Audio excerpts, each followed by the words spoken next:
though he owned the whole place and I was no one. He didn't even smell the same as he went by me. I couldn't hold him. I thought that somehow Mrs. Harker had come into the room. The two men sitting on the bed stood up and came over, standing behind him so that he could not see them, where they could hear better. They were both silent, but the professor started and quivered.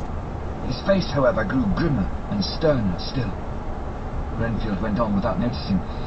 When Mrs. Harker came in to see me this afternoon, she wasn't the same. It was like tea after the teapot had been watered. Here we all moved, but no one said a word. He went on, I didn't know that she was here till she spoke, and she didn't look the same. I don't care for the pale people. I like them with lots of blood in them, and hers had all seemed to have run out. I didn't think of it at the time, but when she went away I began to think, and it made me mad to know that he had been taking the life out of her. I could feel that the rest quivered, as I did, but we remained otherwise still. So when he came tonight, I was ready for him. I saw the mist stealing in, and I grabbed it tight. I'd heard that madmen have unnatural strength, and as I knew I was a madman, at times anyhow, I resolved to use my power. Aye, and he felt it too, for he had to come out of the mist to struggle with me. I held tight, and I thought I was going to win, for I didn't mean him to take any more of her life, till I saw his eyes. They burned into me, and my strength became like water. He slipped through it, and when I tried to cling to him, he raised me up and flung me down. There was a red cloud before me, and a noise like thunder, and the mist seemed to steal away under the door. His voice was becoming fainter, and his breath more stertorous. Van Helsing stood up instinctively.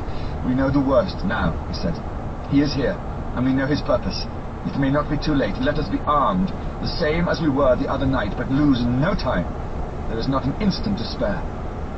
There was no need to put our fear, nay, our conviction, into words. We shared them in common. We all hurried and took from our rooms the same things that we had when we entered the Count's house.